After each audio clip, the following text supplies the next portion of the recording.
नमस्कार, आप देख रहे हैं आज तक और हल्ला बोल में आपका स्वागत है। बड़ा सवाल, बहुत बड़ा सवाल आज ये है, मयंक गांधी ने एक खतरनाक ब्लॉग लिखा है। उसके बाद क्या आप में अब आउट ऑफ कंट्रोल हो गई है आम आदमी पार्टी? क्या आप में अब फूट दिखाई दे रही है? और बड़ा सवाल, एक बहुत बड़ा सवाल यह है कि जिन फाउंडिंग प्रिंसिपल्स के साथ आपको बनाया गया था, क्या उसको दरकिनार कर दिया गया है? आम आदमी पार्टी में जबरदस्त घमासान मचा हुआ है। पार्टी में हर दिन विरोध के स्वर विलंबित हो रहे हैं। ताजा मामला है पार्टी नेता मयंक गांधी से जुड़ा, जिन्होंने ब्लॉग लिखकर पार्टी के उन नेताओं पर निशाना साधा है जो अरविंद केजरीवाल के करीबी हैं। गांधी ने कहा है कि उन्हें पार्टी से निकालने के लिए जलील किया जा रहा है। लगता है अब आप आउट ऑफ कंट्रोल हो गई।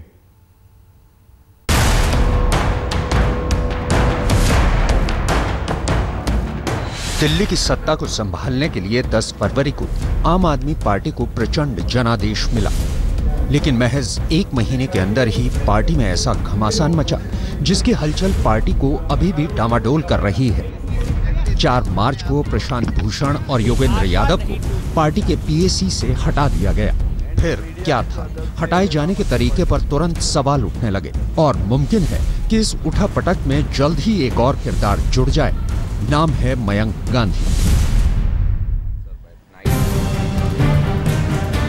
आम आदमी पार्टी के माहिर नेता मयंक गांधी ने ब्लॉग से पार्टी नेतृत्व पर निशाना साधा है और यहां तक कह दिया कि मुझे पार्टी छोड़ने के लिए जलील किया जा रहा है। 4 मार्च की बैठक के बाद मुझे लगा कि पार्टी में सिद्धांत की पारदर्शिता बनाए रखने के लिए मुझे ब्लॉग लिखना चाहिए। मुझे इसकी कीमत चुकानी पड़ी। पार्टी में फैसले लेने वाले दिल्ली के एक छोटे से ग्रुप ने मुझे बीबीएम ग्रुप से अलग कर दिया। आशीष खेतान और दूसरे लोगों ने मुझ पर हमले शुरू कर दिए। कुछ मुझे एंटी-ए के करार दे रहे हैं। मुझे जलील किया जा रहा है ताकि मैं पार्टी छोड़ दूं। देखता हूं मैं इन सब के बावजूद कब तक जमा रहता हूं। सोशल मीडिया पर मयंक ने अपना डर बेपर्दा कर दिया। हालांकि मीडिया के सवालों से उन्होंने किनारा करना ही फिलहाल बेहतर समझा। जिस प्रिंसिपल्स और सिद्धांत के साथ हम लोग इस पार्टी फॉर्म किए थे, उस सिद्धांत को थोड़ा मजबूत करने की कोशिश कर रहा हूँ। इसके सिवा या कोई मुझे पब्लिसिटी या कोई पार्टी तोड़ने की गतिविधि या पार्टी ऐसा कुछ भी नहीं है। मुंबई में आम आदमी पार्टी के सबसे कद्दावर नेता मयंक गांधी ने इससे पहले भी ब्लॉग के जरिए पार्टी के अंदरूनी कलह को खुलेआम किया था। अरविंद केजरीवाल इन दिनों बेंगलोर में अपनी बीमारी का इलाज करवा रहे हैं, लेकिन उनके करीबी फिलहाल पार्टी में चल रही खींचतान पर खामोशी साधे बैठे हैं। उधर जब योगेंद्र यादव से इस मार्फत सवाल पूछा गया तो कहा कोई टिप्पणी नहीं। हालांकि कुमार विश्वास मामले पर लीपापोती की पूरी कोशिश कर रहे हैं। सवाल ये भी है कि अरविंद केजरीवाल ने जिस पार्टी को खड़ा करने में अपना सब कुछ झोंक दिया, आखिर उन्होंने चुप्पी क्यों साध रखी है? क्यों केजरीवाल पार्टी को एकजुट रखने के लिए सामने नहीं आ रहे हैं?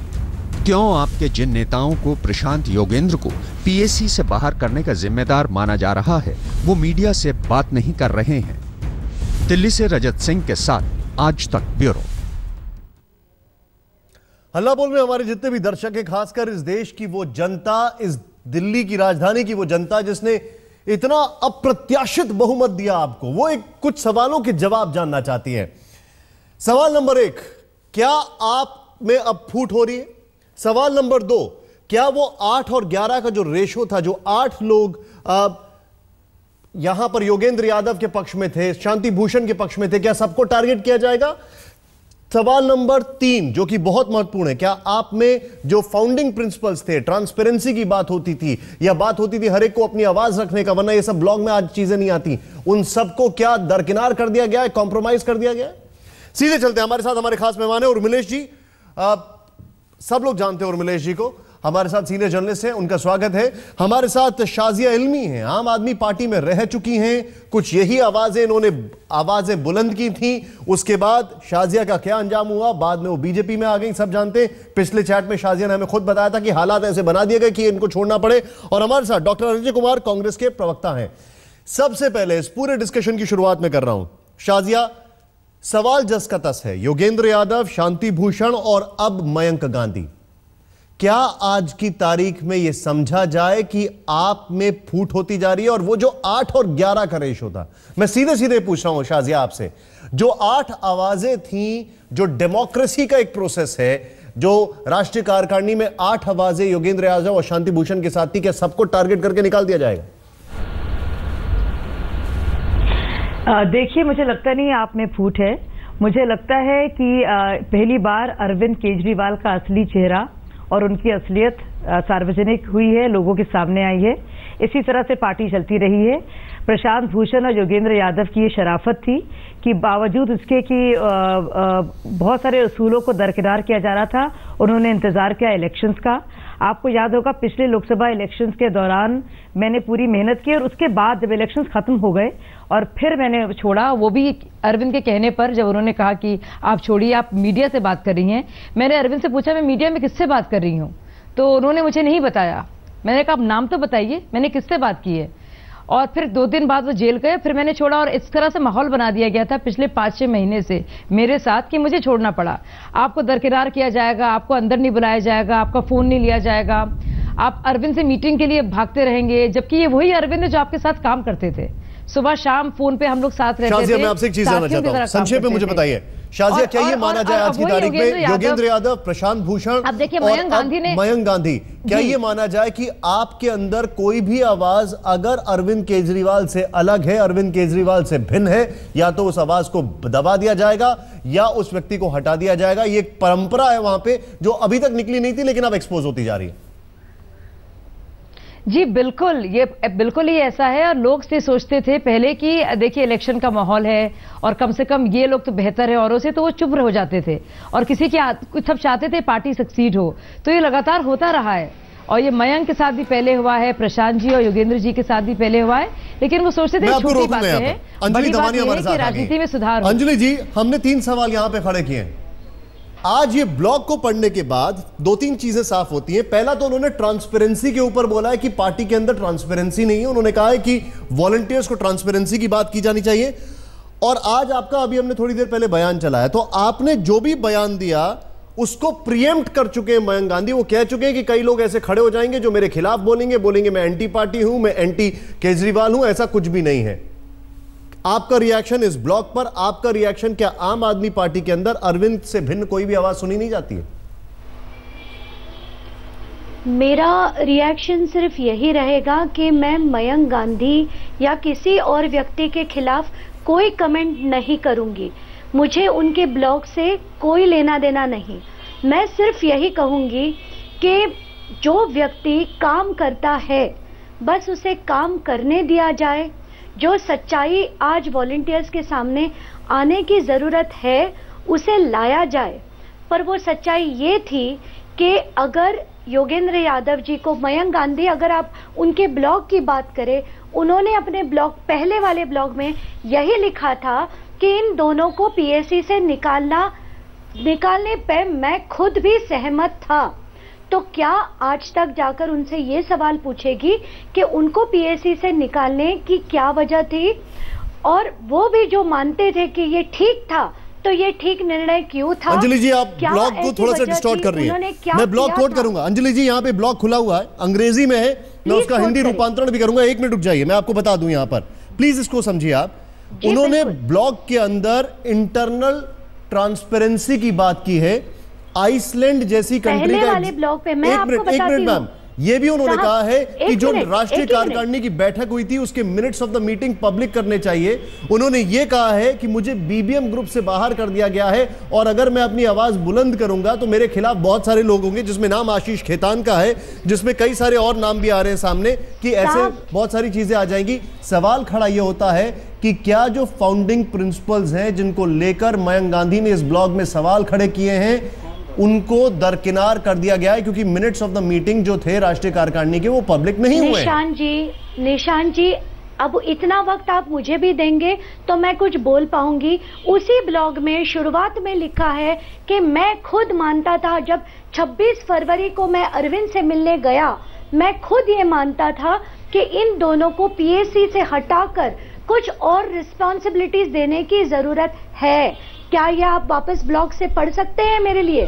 बहुत मेहरबानी होगी साहब। आप आज के ब्लॉग का अगर मैं जिक्र करूं तो उसमें मैं आपको पहले ब्लॉग की बात कर रही हूँ साहब, मैं उसको भी कोट करता हूँ, पहले ब्लॉग की बात कर रही हूँ। और आज के ब्लॉग पे आप क्या कहेंगे? आज के ब्लॉग पे क्या कहेंगे? 26 जनवरी के मुझे मयंक गांधी पे कोई चर्चा नहीं करनी। चर्चा इस मुद्दे पर होनी चाहिए, कार्यकर्ताओं को पता होना चाहिए कि ये सब क्यों हो रहा है, क्यों हो रहा है, क्या ऐसी वजह थी जिसकी वजह से, बिल्कुल क्या ऐसी वजह थी कि अरविंद केजरीवाल की बात नहीं कर रही हूँ मैं, किसी ये कैंप और इस कोटरी और इसी चक्कर से तो हम सब तंग आ चुके थे। मैं वापस आ रहा हूं, मैं आपके पास वापस आ रहा हूं, क्योंकि इस ब्लॉग का अगर जिक्र किया जाए तो इसमें बाकायदा ये कहा गया है कि ये सारी चीजें that was plan for YY and PB, यानी प्रशांत भूषण और योगेंद्र यादव के लिए प्लान किया गया था, लेकिन वो बाहर नहीं गए, वो पार्टी के अंदर टिक गए। मेरे लिए भी ये सब प्लान किया जा रहा है। तो हमारे साथ कांग्रेस के जो हमारे नेता मौजूद हैं,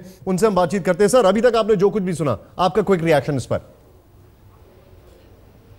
तो निशांत जी, वैसे तो किसी और पार्टी के आंतरिक मामले पर हम लोग को ज्यादा टिप्पणी नहीं देनी चाहिए, लेकिन क्योंकि ये पब्लिक डोमेन में आ चुका है तो अफसोस की बात इसलिए क्योंकि जिस तरह से मयंक गांधी जी का ब्लॉग अगर आप पढ़िएगा तो इससे स्पष्ट होता है कि जो पॉलिटिक्स है, जो राजनीति हो रही है कि किसी को मयंक गांधी के ऊपर हमला करना, प्रशांत भूषण जी के ऊपर हमला करना, योगेंद्र यादव के ऊपर हमला करना, इससे स्पष्ट हो जाता है कि आम आदमी पार्टी का जो पॉलिटिक्स है अपने आप को अलग अलग बोलते रहते थे, लेकिन मुझे तो लगता है कि जिस रफ्तार से पार्टी में विरोध हो रहे हैं उससे स्पष्ट हो रहा है कि, और जैसे शाजिया जी ने भी पहले भी कहा था, जिस तरह से अगर आप इस दिल्ली के चुनाव अगर आप देखेंगे तो पैसे के मामले में आम आदमी पार्टी कहीं से भी पीछे नहीं था। कैंडिडेट्स के सिलेक्शन में इतनी बड़ी कंट्रोवर्सी हुई है, काफी लोग जो आपराधिक मामले में जो अभियुक्त हैं उनको टिकट दिया गया। तो हर एक चीज में आप बोलते कि हम डिफरेंट है, लेकिन आप जिस तरह से क्रिमिनल हिस्ट्री के लोग को आपने चुना है अपने कैंडिडेट के लिए या पैसे के खर्च के बारे में, क्योंकि सर आप जो आ रहे हैं, मैं आपके पास वापस आ रहा हूं, और अंजलि जी मैं आपको यहां पर एक चीज करेक्ट करना चाहूंगा। आपने मुझसे बोला था उनके ब्लॉग में जो लिखा था कि वो एग्री कर गए थे इस बात से कि इन दोनों को हटा दिया जाए, लेकिन उसकी दूसरा पॉइंटर ये था जो कि मैं आपको बताना चाहूंगा कि वो इस बात के अगेंस्ट थे कि पब्लिकली इन दोनों को रिमूव किया जाएगा, इसलिए उन्होंने एब्सटेन भी किया था वोटिंग से। मयंक गांधी की हम बात कर रहे हैं और ब्लॉग की बात कर रहे हैं जिसका आप जिक्र कर रही थी, क्योंकि मयंक गांधी ने अपने ब्लॉग में राष्ट्रीय कार्यकारिणी की बैठक के बाद से निरंतर लिख रहे हैं वो, और सवाल खड़े कर रहे हैं इंटरनल डेमोक्रेसी के ऊपर। पार्टी के अंदर जो आंतरिक लोकतंत्र है वो क्या हाशिए पे चढ़ गया है। सीधे चलते हैं उर्मिलेश जी, सवाल यह है कि क्या ये ब्लॉग जो भी अभी तक हमने देखा है, और बैक टू बैक 2 ब्लॉग्स मैंने आपको जिक्र किया, क्या इसका यह मतलब समझा जाए कि आम आदमी पार्टी में जो इंटरनल डेमोक्रेसी है, आंतरिक लोकतंत्र है, वो हाशिए पे रखा जा रहा है और उसकी वजह से आवाजें बुलंद हो रही हैं? योगेंद्र यादव, प्रशांत भूषण और अब मयंक गांधी। देखिए निशांत, मैं समझता हूं कि जो आम आदमी पार्टी की ये विफलता सामने दिखाई दे रही है राजनीतिक स्तर पर, सांगठनिक स्तर पर, दरअसल वो एक पार्टी का मसला केवल नहीं रह गया है। ये पूरे इंडियन जो पार्टी सिस्टम है, इंडियन जो पॉलिटिकल सिस्टम के तहत आता है, ये कहीं ना कहीं उसकी विफलता है। जो बड़ी पार्टियां हैं उनके हाल से लोग नाराज़ थे, दुखी थे। उनको लगा था कि कम से कम दिल्ली स्तर पर कि आम आदमी पार्टी के रूप में एक नई चीज़ सामने आई है लोगों के, और इसमें डेमोक्रेसी है, इसमें पारदर्शिता है, इसमें ईमानदारी है, इसमें समझदारी है। लेकिन उस समय भी हम जैसे लोग मानते थे कि ये जो पार्टी का इमर्जेंस और पॉपुलैरिटी है वो कांग्रेस के रिजेक्शन और बीजेपी से, खासकर लोकसभा चुनाव के बाद जो सरकार की परफॉर्मेंस दिल्ली में दिखी थी, उससे लोगों को लगा कि लेकिन कांग्रेस ये आशंकित लोग थे, तो उसमें आम आदमी पार्टी को सबसे ज्यादा लोगों ने महत्व दिया, ऐसा मैं समझता हूं। क्योंकि देखिए, जिस तरह का एडहाकिज्म, जिस तरह का कैजुअल अप्रोच पॉलिटिक्स के प्रति है, पार्टी सिस्टम के प्रति है, निर्णय लेने की प्रक्रिया के बारे में है आम आदमी पार्टी में, वो दूसरी पार्टियों से अलग कतई नहीं है। सर, 2 खेमे बन गए हैं। एक लाइन बस बताऊं, देखिए 2 खेमे केवल दिल्ली में नहीं बने हैं, पूरे देश में आम आदमी पार्टी की जहां यूनिट्स हैं वहां एक भरोसेमंद, दूसरा गैर भरोसेमंद। गैर भरोसेमंद का मतलब कि जो लोग किसी भी डिसीजन से आला कमान के, हाई कमान के असहमत भी होने का अधिकार चाहते हैं, आप बहुत वो भी गैर भरोसेमंद हैं, तो उनको तो शत्रु खेमे में बांट देंगे आप। अंजलि जी, मैं आपसे ये सवाल पूछ रहा हूं, internal democracy, party personality based होती है, ये सब जानते हैं, लेकिन यहां पर पर्सनैलिटी, पार्टी मेंबर्स, वॉलंटियर सबको ओवर पार कर रही है, क्या ये माना जाए? नहीं, आपको अगर ये लगता हो कि मैं अरविंद के डिफेंस में यहाँ आई हूँ तो ये बिल्कुल गलत बात है। ना मैं अरविंद की डिफेंस में आई हूँ, ना मैं आपसे एक सवाल पूछ रहा हूँ। मेरा देखिए, मैं आपसे कोई डिफेंस मैं आपसे कोई डिफेंस और सपोर्ट नहीं चाहता हूँ। मैं आपको यहाँ पर 2 एग्जांपल्स कोट कर रहा हूँ। आप मुझे बुलाते हो, मुझे अपनी बात रखने का मौका दीजिए। बिल्कुल बोले, बिल्कुल बोले। मैं आपको लेकिन यू कैन नॉट से, आप ये नहीं कह सकते कि मैं आपको डिफेंस में बुलाया। खिलाफ बोलने, मैं किसी के नहीं, मैं आपको बता रही हूँ कि मैं ना किसी के लिए बोलने आई हूँ, ना किसी के खिलाफ बोलने आई हूँ। मैं सिर्फ और सिर्फ फैक्ट्स बताने आई हूँ जो कार्यकर्ताओं तक जाने बहुत जरूरी है। बिकॉज इस तू मैं आज अगर कोई किसी को तकलीफ हो रही हो, दिल से हो रही हो, तो सिर्फ और सिर्फ आम आदमी पार्टी के हर उस कार्यकर्ता, हर उस वोटर, हर उस डोनर को लगता होगा कि आज आम आदमी पार्टी एक बहुत खराब फेज से गुजर रही है। तो मैं सिर्फ नहीं, फैक्ट्स ये है कि इंटरनल डेमोक्रेसी, जो लोगों ने कुछ चंद सवाल उठाए हैं कि वेबसाइट पे सारे खर्चे होने चाहिए। अब इलेक्शन होकर दिन कितने हुए हैं कि वेबसाइट पे सारे खर्चे जाएंगे? 10-15 दिन हुए होंगे जैसे तैसे अभी अरविंद को सीएम बनकर। तो क्या ये ठीक रहेगा? एक सवाल बस पिन पॉइंट करने वालों को मेरा एक ही सवाल है, आपके पास पूरा वक्त था, आपके पास सिस्टम्स बनाने का, प्रोटोकॉल्स बनाने का वक्त था, तो बिल्कुल क्लियर नहीं हूं अंजलि जी, मैं कुछ भी क्लियर नहीं हूं। आप क्या हाईलाइट करना चाहती हूं? मैं आपसे एक सवाल ये पूछ रहा हूं, मैं आपसे एक सवाल, I will repeat my question, मैं अपना सवाल आपसे दोहरा रहा हूं। जो 2 ब्लॉग्स आए हैं, बैक टू बैक 2 ब्लॉग्स आए हैं, उन 2 ब्लॉग्स में I care a damn for Mr. Mayank Gandhi's blog. I am not asking you about the blog. आप गलत सोच रही हैं और मैं चाहूंगा कि आप ऐसे शब्दों का टेलीविजन पर उपयोग ना करें, ये शोभा नहीं देता है आपको और हमारे कल्चर को भी। डैम शब्द का इस्तेमाल ना करें, नंबर 1। मैं इस पे आपत्ति दर्ज करता हूं। नंबर 2, मैं आपसे यहां पर सवाल पूछ रहा हूं कि जो ब्लॉग में सवाल पूछे गए हैं, मैं सवालों के ऊपर आपसे सवाल पूछ रहा हूं, इंटरनल डेमोक्रेसी को लेकर। दूसरा सवाल यह है कि ट्रांसपेरेंसी को लेकर। अब ये ब्लॉग से आए, प्रशांत भूषण के थ्रू आए, योगेंद्र यादव के थ्रू आए, कहीं से भी आए, लेकिन ये सवाल आ रहे हैं, इनके ऊपर आपका क्या कहना है? और जो आप फैक्ट्स का जिक्र कर रही थी, वो कौन से फैक्ट्स हैं इनके आसपास, बताएं मुझे दुख इस बात का होता है कि इंटरनल डेमोक्रेसी की बात करने वाले, क्या नेशनल एग्जीक्यूटिव का, क्या बीजेपी करती है, क्या कांग्रेस करती है, वो लोग ना करते हो और ना कभी करेंगे, पर एक चीज अगर वो लिखना चाहते हैं, यहाँ पर बीजेपी और कांग्रेस ने सवाल नहीं उठाए, आपकी पार्टी के लोगों ने सवाल उठाए। मेरा नहीं साहब, मुझे आप बात पूरी करने का प्लीज मौका दे, प्लीज बताइए। मैं आपसे फिर विनती करती हूँ। मैंने इस चिढ़कर मैंने डैम कहा क्योंकि बार बार सिर्फ ब्लॉक पे आ रहा था, ब्लॉक की बात नहीं है। मैं सिर्फ कहती हूँ कि जितने इल्जाम उठाए गए हैं, अगर उनको पीएससी के बाहर रखने की बात हुई, अगर ये डिस्कशन का मुद्दा आया, तो वजह तो जाने, कार्यकर्ताओं को वजह तो पता होनी चाहिए कि क्यों ये बात निकली, क्यों प्रशांत जी को जो इतने रिस्पेक्टेड माने जाते हैं, क्यों उनको पार्टी के बाहर करने की बात हुई, क्यों योगेंद्र यादव जी जो बार बार टीवी पे आकर बहुत सारी सफाइयां देते थे, क्या उनको गैग ऑर्डर पता नहीं थी? क्या उनको ये पता नहीं था कि हम सब ने तय किया था कि मीडिया में कोई लेटर्स लीक नहीं करेंगे? उनसे बार बार रिक्वेस्ट किया गया था, उनसे बिन्नतें मांगी थी। एक नेशनल एग्जीक्यूटिव मीटिंग में झगड़ा तक हुआ था जहां अरविंद फूट कर रोए भी थे। तब क्या उन्हें पता नहीं था कि पार्टी की, किसी भी पार्टी की, आज इंटरनल मैटर्स को लीक करना क्या ये योग्य था? क्या ये उन्हें शोभा देता था? और फिर मैं आपसे एक सवाल पूछना चाहता हूं, टेलीविजन आप काफी देर से बोल रही हैं, और मैं संक्षेप में आपसे जवाब दूंगा क्योंकि हमारे बाकी मेहमान भी हैं, उनके पास भी मुझे जाना है। शाजिया और अजय जी, मैं आपके पास आ रहा हूं। शाजिया, मैं आपके पास आ रहा हूं।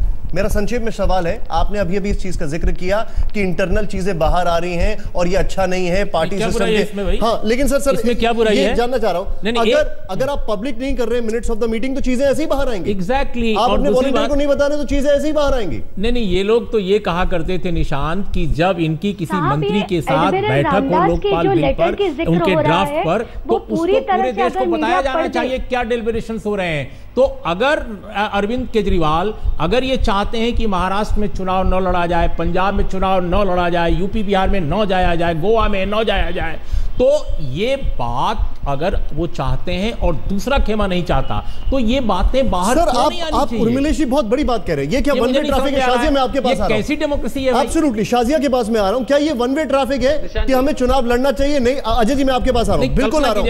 हमें चुनाव लड़ना चाहिए, नहीं चलना चाहिए, सर्वे करा लिया, लेकिन हम चुनाव लड़ने की दिक्कतें जो आ रही है, जो फैक्ट्स एंड फिगर्स आ रहे हैं वो उनको नहीं बता रहे। वन वे पूछ लो उनको, लेकिन बताओ कुछ भी नहीं। शाजिया बताएं। निशान जी बिल्कुल फिर से हम देख रहे हैं कि फिर से षड्यंत्रबाजी के तहत कुछ और भ्रमित करने की चीजें कही जा रही हैं। अगर योगेंद्र यादव प्रशांत भूषण वाकई में नुकसान पहुंचाना जानते तो, और कहा जा रहा है कि उन्होंने अगर लेटर्स लीक किए हैं तो वो इलेक्शन से पहले करते। और दूसरी बात, जो स्टिंग ऑपरेशन हुआ था, जो बाकायदा उनकी रिकॉर्डिंग की जा रही थी, जो विभव ने कराई है, वो अरविंद के इस फैसले के बाद 26 के बाद कि अब निकालना पड़ेगा योगेंद्र प्रशांत को, ये जो है उसके बाद लीक किया गया। संजय सिंह ने अलग प्रेस कॉन्फ्रेंस की, आशुतोष ने एकदम से आशुतोष जी को याद आया कि प्रशांत भूषण लेफ्टिस्ट है, तो यानी कि उससे पहले उनको याद नहीं आया, उनको उसके बाद उनको याद आया। तो और मयंक गांधी ने जो बात लिखी है वो शाजिया आप क्या हाईलाइट करना चाहती हैं यहाँ पर? अगर अरविंद केजरीवाल चेहरा है तो प्रशांत भूषण और योगेंद्र यादव पार्टी की रीढ़ की हड्डी है और दिमाग है, और सारे के सारे वॉलंटियर्स उसकी आत्मा है। अगर मयंक गांधी ने पार्टी के वॉलंटियर्स के सामने पारदर्शिता के साथ बताया क्या कुछ हो रहा है, तो उस पर गैग ऑर्डर लगना क्यों चाहिए? गैग ऑर्डर और इंटरनल डेमोक्रेसी का अंतर आप देख रहे हैं। गैग ऑर्डर मतलब थोड़ा हास्यास्पद नहीं लगता कि आम आदमी पार्टी में एक सवाल है। अजय जी मैं आपके पास आ रहा हूं। अजय जी बात करते, point taken Shazia, point taken. Ajay ji आप कुछ कहना चाह रहे थे और मेरा सवाल जो है वो बड़ा वैलिड है। अगर आपको चुनाव लड़ना है, अगर आपको सरकार बनानी है, तब आप जनता से पूछते हैं, लेकिन अगर आपको फैसले करने तो आप जनता को बताएंगे भी नहीं, अपने वॉलंटियर्स और कार्यकर्ताओं को बताएंगे भी नहीं। अंजलि जी मैं आ रहा हूं, पहले अजय जी से बात कर लूं। अजय जी बताइए। नहीं, एक ही सेकंड मुझे बोलने, एक मिनट आ रहा हूं, मैं आ रहा हूं आपके पास। यू गॉट योर टाइम, मैं आपके पास आ रहा हूं, आपको काफी समय मिला था। अजय जी बताइए। अंजलि जी आ रहा हूं, मैं आपके पास आ रहा हूं। अंजलि जी एक minute, you will get time sir. हाँ बताइए सर। निशान जी पहले तो अंजलि जी का मैं अभी अंजलि जी का एक मैं बयान अभी पढ़ रहा था, एबीपी एक और टीवी चैनल में उन्होंने लाइव बताया कि प्रशांत भूषण जी ने प्रशांत भूषण जी ये चाह रहे थे कि दिल्ली का चुनाव आम आदमी पार्टी हार जाए। और अगर आप देख लीजिएगा कि नहीं, जो एबीपी हमने जो एक मिनट अंजलि जी हमको बोलने दीजिएगा, फिर अंजलि जी एक मिनट सुन लीजिए। आप जब आप बोल रही थी वो लोग सब चुप थे, बताइए। सुन लीजिए। तो एक टीवी चैनल में उन्होंने अभी कहा है कि प्रशांत भूषण जी आम आदमी पार्टी को चुनाव देखना चाहते थे कि वो चुनाव दिल्ली का चुनाव हार जाए। और आप अगर देख एडमिरल रामदास हो, योगेंद्र यादव जी और प्रशांत भूषण हो, सब लोग के मन में कम से कम जो प्रशांत जी ने कहा, सब एक मिनट आपके पास में वापस आ रहा हूं सर, बताइए। आप हमको पहले बोलने दीजिए प्लीज, बोलिए। तो पहले ये बात है कि अगर आप देख लीजिएगा, एडमिरल रामदास हो, योगेंद्र यादव जी हो, प्रशांत भूषण जी हो, सबके मन में अगर आप अलग अलग राजनीतिक विचार के भी हो तो सभी लोग ये कहेंगे कि ये लोग अच्छे लोग हैं। दूसरी बात है, अगर आम आदमी पार्टी का पॉलिटिक्स आप देख लीजिएगा तो डबल स्टैंडर्ड का हर जगह डबल स्टैंडर्ड है, गैग ऑर्डर है, फिर बोलते डेमोक्रेटिक है। अगर हाल में अगर आप बोर्ड के जिस तरह से विधायक जी सबने हस्ताक्षर किया था कि हम वीवीआईपी सुविधा नहीं लेंगे, लेकिन सबको जो है मारामारी हो रही है, गाड़ी और बड़े बड़े मकान के लिए। मैं वापस आ रहा हूं क्योंकि सर आपने जो पॉइंट रेज किया, यहां पर एक और सवाल खड़ा होता है। एक और सवाल ये हो रहा है, मुझे उम्मीद थी कि अभी हमारे सवालों का जवाब अंजलि जी देंगी, वो नहीं है यहां पर, वो चली गई हैं। हालांकि आप सब जानते हैं काफी हमने उनको बोलने का मौका दिया, लेकिन अब अगर न्यूट्रली देखा जाए, क्योंकि यहां पर जो हमारे वरिष्ठ पत्रकार हमारे साथ हैं, मैं समझता हूं वो न्यूट्रली बताएंगे, जो कुछ भी बताएंगे, किसी पार्टी से उनका कोई ताल्लुक नहीं है। सर अभी तक कई सवाल हुए, इसी हल्ला बोल में कई सवाल हमने रेस किए, आपको कोई जवाब मिला ऐसा लगता है जिससे कि कोई जवाब जो कि डिसाइड कर रहा है कि ये पार्टी चाहे वो डेमोक्रेटिक हो, चाहे इसमें ट्रांसपेरेंसी हो, कोई ऐसा जवाब लग रहा है आपको? देखिए, आम आदमी पार्टी की सबसे बड़ी दिक्कत क्या है, जो दूसरी पार्टियों से रिफ्लेक्ट होके आई है, दिखती है। भाई ऐसा है कि इस पार्टी में, जैसा मैंने कहा कि सब लोगों ने एक्सपेक्ट किया था कि बिल्कुल नई कल्चर लेकर आएगी।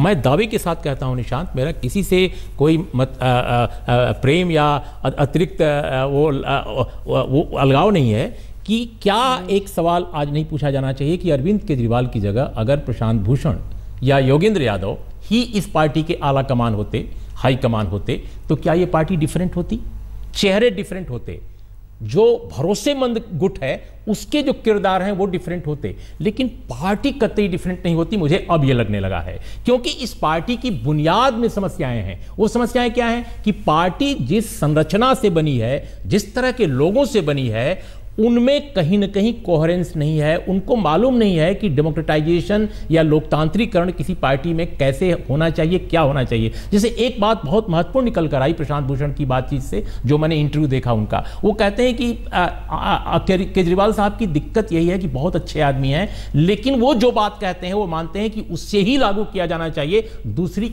के बातें। अब सवाल यह है कि आपने अभी चर्चा की, दिल्ली में कैबिनेट में एक भी औरत नहीं है, एक भी महिला नहीं है, लेकिन विमेन डे पे मैसेज आ रहा है। क्या अगर कलेक्टिव फैसला होता, क्या कलेक्टिविज्म इस पार्टी में होती, दूसरे विचार अगर आते, तो क्या पार्टी इतना बड़ा ब्लंडर करती? सर एक चीज मैं पूछूंगा, शाजिया, तो आई थिंक ये पार्टी चेहरे बदलने से नहीं होगा। शाजिया, मैं एक आपसे बड़ा महत्वपूर्ण सवाल पूछ रहा हूं, और यह सवाल मेरा आपसे तमाम आम आदमी पार्टी के वॉलंटियर्स और उन लोगों के लिए है जिन्होंने इनको वोट दिया है। यह पार्टी जनता के बीच में हमेशा जाती थी अपने फैसले निर्धारित करने के लिए, लेकिन क्या अब इसमें ऐसा हो गया है कि फैसले ले लिए जाते हैं और जनता और अपने वॉलंटियर और कार्यकर्ता को बताने की भी जहमत नहीं उठाई जाती कि ये फैसले क्यों लिए गए, जिस चीज को मयंक गांधी, प्रशांत भूषण, योगेंद्र यादव बार बार रेस कर रहे हैं। लास्ट रिएक्शन आपका, उसी से वाइंड अप करेंगे। नहीं, देखिए, मैं समझता हूं कि इस समय केजरीवाल साहब की जो बीमारी है उसके वजह से वो बंगलोर चले गए, लेकिन और बहुत मजबूरी थी तो जाना ही था, लेकिन उनको मेरा मानना है कि ऐसे मौके पर यहाँ इलाज कराना चाहिए था और यहाँ रहकर अपनी पार्टी को, अपने नेताओं को नियंत्रण में रखना चाहिए था। एक मैसेज देना चाहिए था कि पार्टी में लोकतांत्रिकरण के पक्ष में हम जाएंगे, गलतियों से सीखेंगे, क्योंकि अभी जो हो रहा है स्टेट्स में पर्कुलेट कर रहा है ये झगड़ा, अब इलाज पार्टी सारे राज्यों में जा रहा है। सर आप जो बता रहे हैं, अब इलाज की जरूरत पार्टी को भी है। लेकिन आज के हल्ला बोल में बस इतना ही। बहुत बहुत शुक्रिया हमारे सभी दर्शकों का और हमारे सभी मेहमानों का जो आप हमारे साथ जुड़े।